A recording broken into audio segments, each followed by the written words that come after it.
సాయి సచ్చరిత్రము 4వ రోజు పారాయణము 23వ అధ్యాయము. ప్రస్తావన యోగము. ఉల్లిపాయ పాము కాటు నుండి శ్యామాను కాపాడుట. కలరా రోగము. గురుభక్తిని పరీక్షించుట. ప్రస్తావన. నిజముగా నీ జీవుడు త్రిగుణములకు అనగా సత్వ రజస్ తమో గుణములకు అతీతుడు.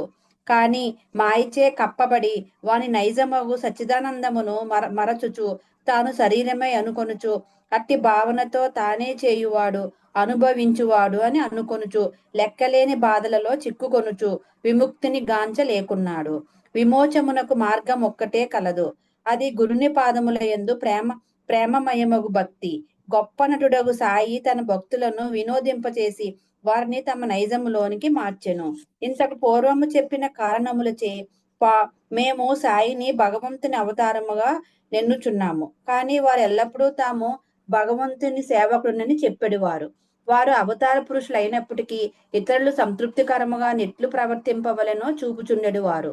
ఆయా వర్ణాశ్రమములకు విధింపబడిన కర్మలన్నిట్లు నెరవేర్చవలెనో తెలిపెడువారు. ఇతరులతో ఏ విషయములోనూ పోటీ పడేవారు కారు. తన కొరకేమైనా చేయుమని ఇతరులకు కోరుడివారు కారు. సమస్త చేతనములందు భగవంతుని చూడగలిగిన బాబాకు వినయశీలమే ఉచితము గదా. ఎవరిని నిరాదరించుట గాని అవమానించుట గాని వారెరగరు. సమస్త జీవులలో వారు నారాయణ్ణి గాంచుచుండెడు వారు. నేను భగవంతుడును అని వారెన్నడూ అనలేదు. భగవంతుని విధేయ సేవకుడునని వారు చెప్పేవారు.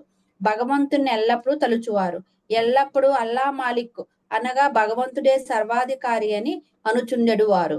మేమితర యోగముల నెరుగము. వారు ఎట్లు ప్రవర్తింతురో, ఏమి చేసేదరో, ఎట్లు తినేదరో తెలియదు.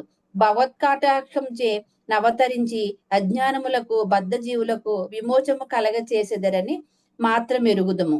మన పుణ్యం ఏదైనా ఉన్నచో మహాత్ముల కథలను లీలలను వినుటకు కుతూహలము కలుగను. లేనిచో అట్లు జరగదు. ఇక మీ అధ్యాయములోని ముఖ్య కథలను చూచెదము. యోగము. ఉల్లిపాయ. ఒకనాడు యోగాభ్యాసము చేయి సాధకుడొకడు నానాసాహెబ్ చాందోద్కర్తో కలిసి షిర్డీకి వచ్చెను. అతడు యోగ శాస్త్రమునకు సంబంధించిన గ్రంథములన్నీ చదివాను. తుదకు పతంజలి యోగ స్తోత్రములను కూడా చదివాను. కానీ అనుభవమేమియూ లేకుండాను. అతడు మనసును కేంద్రీకరించి సమాధ స్థితిలో కొంచెము సేపైన ఉండలేకుండాను. సాయిబాబా తన ఎడ ప్రసన్నుడైనచో చాలాసేపు సమాధిలో నేర్పిరని అతడు అనుకునేను. ఈ లక్ష్యముతో అతడు షిర్డీకి వచ్చెను. అతడు మసీదుకు పోయి చుట్టుచరికి బాబా ఉల్లిపాయతో రొట్టె తినుచుండిరి. దీన్ని చూడగానే అతని మనసున ఒక ఆలోచన మెదిలెను. రుచి లేని రొట్టెను వచ్చి పచ్చి ఉల్లిపాయతో తినువాడు నా కష్టములను ఎట్లు తీర్చగలడు, నన్ను ఎట్లు ఉద్ధరించగలడు? సాయిబాబా అతని మనసున మెదిలిన ఆలోచనను గ్రహించి నానాసాహెబ్తో నిట్లనియే, నానా, ఎవరికైతే ఉల్లిని జీర్ణించుకుని శక్తి కలదో వారే దాన్ని తినవలను. ఇది విని యోగి ఆశ్చర్యపడెను. వెంటనే బాబా పాదములపై పడి సర్వస్వ శరణాగతి చేసెను. స్వచ్ఛమైన మనస్సుతో తన కష్టమును తెలిపి ప్రత్యుత్తరములను బడిసెను. ఇట్లు సంతృప్తి చెంది ఆనందించు వాడే బాబా ఊది ప్రసాదముతో ఆశీర్వచములతో షిర్డీ విడిచెను. పాము కాటు నుండి శ్యామాను కాపాడుట. ఈ కథను ప్రారంభించక పూర్వము హేమంత్ పట్ జీవుని పంజరములోనున్న రామచిలుకతో సరిపోల్చవచ్చుననిది. రెండును బంధింపబడియే ఉన్నవి. ఒకటి శరీరములోను, రెండవది పంజరమందును. రెండును తన ప్రస్తుత స్థితియే బాగున్నదని అనుకొనుచున్నవి. సహాయకుడు వచ్చి వారిని బంధముల నుండి తప్పించగానే వానికి నిజము తెలియను. భగవత్కటాక్షముచే గురువు వచ్చి వారి కండ్లను తెరిపించి బంధ విముక్తులు చేసినప్పుడు వారి దృష్టి అన్నిటికంటే గొప్ప స్థితి వైపు బోవును. అప్పుడే గతించిన జీవితము కంటే రానున్నది గొప్పది అని గ్రహింతురు. గత అధ్యాయములో మిరీకరకు రానున్న అపాయము కనిపెట్టి దాని నుండి అతన్ని తప్పించిన కథ వింటిరి. అంతకంటే గనము కథను ఇచ్చట వినెదరు. ఒకనాడు శ్యామాను విషసర్పము కరిచెను. అతడి చిటికెన వేలును పాము కరుచుటచే శరీరంలోనికి విషము వ్యాపింప మొదలిడెను. బాధ ఎక్కువగా నుండెను. శ్యామ తాను మరణించదని అనుకొనెను. స్నేహితుల అతని విరోబా గుడికి తీసుకుని పోవ నిశ్చయించిరి. పాము కాట్ల చుట బాగుగా చుండెను. కాని శ్యామ తన విరోబాయగు బాబా వద్దకు పరుగిడెను. బాబా అతన్ని చూడగానే కోపంతో వంతిట్టన ఆరంభించాను. ఓరి పిరికి పురోహితుడా, పైకెక్కవద్దు, ఎక్కితువో నే నే నే నే మగునో చూడు అని బెదిరించుచూ తరువాత ఇట్లు గర్జించాను. పో, వెడలి పొమ్ము, దిగువకు పొమ్ము. బాబా ఇట్లు కోపోద్దీపితుడగుట చూచి శ్యామ మిక్కిలి విస్మయమందెను, నిరాశ చెందెను. అతడు మసీదున తన ఇల్లుగా, బాబా తన ఆశ్రముగా భావించుచుండెను. బాబా తన్నట్లు తరిమి వేసినచో తానెక్కడకు పోగలడు? అతడు ప్రాణమందాస వదులుకొని యూరకుండెను. కొంతసేపటికి బాబా శాంతించి శ్యామ దగ్గరికి పోయి కూర్చుని ఇట్లని, భయపడవద్దు, ఏమాత్రము చింతించకు. ఈ దయామయుడైన ఫకీరు నిన్ను తప్పక రక్షించును. ఇంటికి పోయి ఊరక కూర్చుండము, బయటికి పోవద్దు. నా అందు విశ్వాసం ఉంచుము, భయపడకము, ఆందోళన పడవద్దు. ఇట్లని శ్యామాని ఇంటికి పంపించారు. వెంటనే బాబా తాత్యా పటీలను, కాకాసాహెబ్ దీక్షితుని అతని వద్దకు పంపి తనకిష్టము వచ్చినవి తినవచ్చునని, గృహములోనే తిరగవచ్చునని, కానీ పండుకొనకూడదనియు ఈ సలహాల ప్రకారము నడుచుకొమ్మను. కొద్ది గంటల్లో శ్యామ బాగుపడెను. ఈ పొట్టున జప్తి ఎందుంచుకొనవలసినదేమన బాబా పలికిన 5 అక్షరముల మంత్రము, పో, వెడలిపొమ్ము, దిగువకు పొమ్ము, శ్యామను ఉద్దేశించినది గాక విషమును ఆజ్ఞాపించిన మాటలు. ఆ విషము పైకి ఎక్కరాదనియు అది శరీరమంతా వ్యాపించరాదనియు బాబా ఆజ్ఞాపించిరి. మంత్రములలో నారితేరిన తక్కిన వారి వలె వారే మంత్రము ఉపయోగింపనవసరము లేకుండెను. మంత్రబియ్యము కాని తీర్థము గాని ఉపయోగించిన అవసరము లేకుండెను. శ్యామ జీవితంను రక్షించుటలో వారి పలుకులే అత్యంత శక్తివంతములైనవి. ఎవరైనా కథ గాని ఇంకా ఇతర కథలు గాని వినినచో బాబా పాదములందు స్థిరమైన నమ్మకము కలుగును.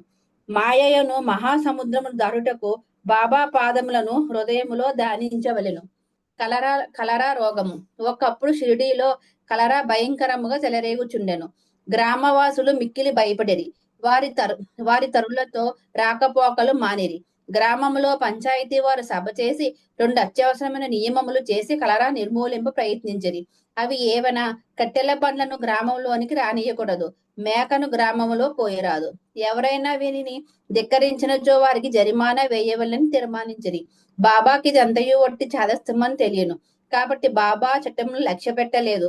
ఆ సమయములో కట్టెల బండి ఒకటి ఊరిలోకి ప్రవేశించుచుండెను. ఊరిలో కట్టెలకు కరువున్నదని అందరికీ తెలియను. అయినప్పటికీ కట్టెల బండిని తరిమి వేటుకు ప్రయత్నించుచుండిరి. బాబా ఈ సంగతి తెలుసుకొని అతడికి వచ్చి కట్టెల బండిని మసీదుకు తీసుకుని పొమ్మని ఉత్తర్వునిచ్చాను. బాబా చర్యకు వ్యతిరేకముగా చెప్పుటకెవరూ సాహసించలేదు. దుని కొరకు కట్టెలు కావలసి ఉండెను కనుక బాబా కట్టెలు కొనెను. నిత్యాగ్నిహోత్రి వలె బాబా తన జీవితం అంతయు దునిని వెలిగించియే ఉంచెను. అందులకై వారికి కట్టెల అవసరము గనుక వాటిని నిల్వ చేయువారు బాబా గృహము అనగా మసీద్ ఎప్పులు తెరిచి ఉండేటిది. ఎవరైనా పోవచ్చును, దానికి తాళము కాని చెవి లేదు. కొందరు తమ ఉపయోగము కొరకు కొన్ని కర్రలను తీసుకొని పోవువారు. అందుకు బాబా ఎప్పుడునూ గొనుగొనలేదు. ఈ ప్రపంచమంతయు దేవుడే ఆవరించినటిచే వారికి ఎవరి యందు శత్రుత్వం ఉండేది కాదు. వారి పరిపూర్ణ విరాగులైనప్పటికీ సాధారణ గృహస్థులకు ఆదర్శమునుటకే నిట్లు చేయుచున్నడు వారు. 2వ గురుభక్తిని పరీక్షించుట. 2వ కలరా నిబంధనమును బాబా ఎట్లు ధిక్కరించెనో చూతము. నిబంధనము అమల్లోనున్నప్పుడు ఎవరో ఒక మేకను మసీదుకు తెచ్చిరి. ఆ ముసలి మేక దుర్బలముగా చావుకు సిద్ధముగా ఉండెను. ఆ సమయమున మాలేగాం ఫకీరు పీర్ మహమ్మద్ ఉరఫ్ బడే బాబా అచటనే ఉండెను.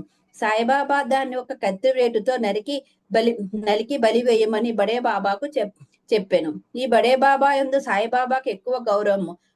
ఆయనను ఎల్లప్పుడూ సాయిబాబా తన కుడివైపున కూర్చొని పెట్టుకునేవారు. చిలుము బడే బాబా పీల్చిన పిదప సాయిబాబా పీల్చి ఇతరులకు ఇచ్చేవారు. మధ్యాహ్న భోజన సమయమందు సాయిబాబా సాదరముగా బడే బాబాను పిలిచి ఎడమ పక్కన కూర్చుండబెట్టుకొనిన పిమ్మట భోజనము ప్రారంభించువారు. దక్షిణ రూపముగా వసూలైన పైకము నుండి ఆయనకు దినం ఒక్కింటికి 50 రూపాయలు సాయిబాబా ఇచ్చుచుండెడు వారు. బడే బాబా పోయినప్పుడు 100 అడుగుల వరకు సాయిబాబా వెంబడించుడు వారు. అటుది బాబాకు వారికి గల సంబంధము. సాయిబాబా వారిని మేకను నరుకుమనగా అనవసరముగా దాన్ని చంపనేలయని బడే బాబా నిరాకరించెను. అప్పుడు సాయిబాబా శ్యామను ఆ పని చేయమనెను. అతడు రాధాకృష్ణమాయ వద్దకు పోయి కత్తిని తెచ్చి బాబా ముందు పెట్టెను. ఎందులకు కత్తిని తెప్పింతురో తెలుసుకున్న పిమ్మట రాధాకృష్ణమాయ దాన్ని తిరిగి తెప్పించుకొనెను.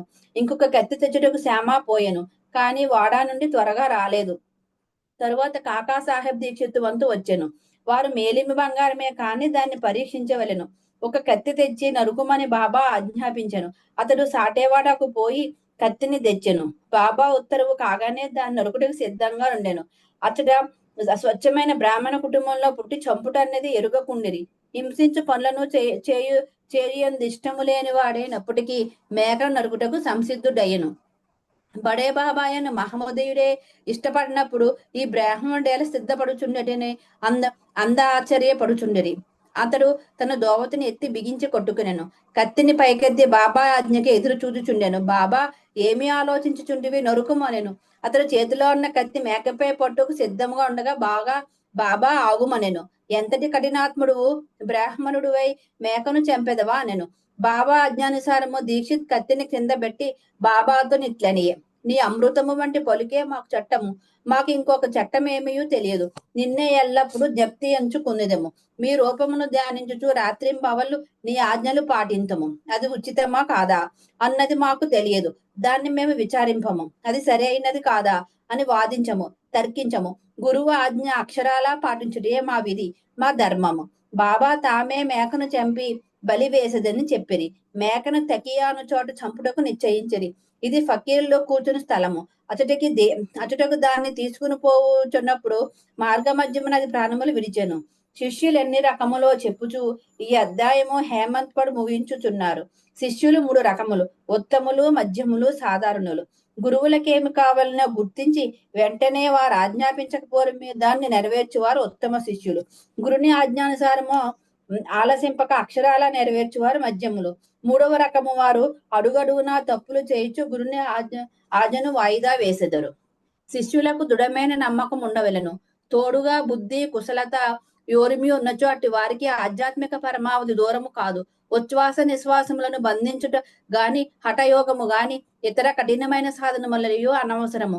పైన చెప్పిన గుణముల నలవర్చుకున్నచో వారు ఉత్తరోత్తరోపదేశములను అర్హులగుదురు. అప్పుడు గురువు తటస్థించి జీవిత పరమావధిని పొందుటకై ఆధ్యాత్మిక మార్గమును నడిపింతురు. వచ్చే అధ్యాయములో బాబా యొక్క హాస్యము చమత్కారముల గురించి చెప్పుకొందురు. 23వ అధ్యాయం సంపూర్ణము. సద్గురు శ్రీ సాయినాథార్పణమస్తు. శుభం భవతు.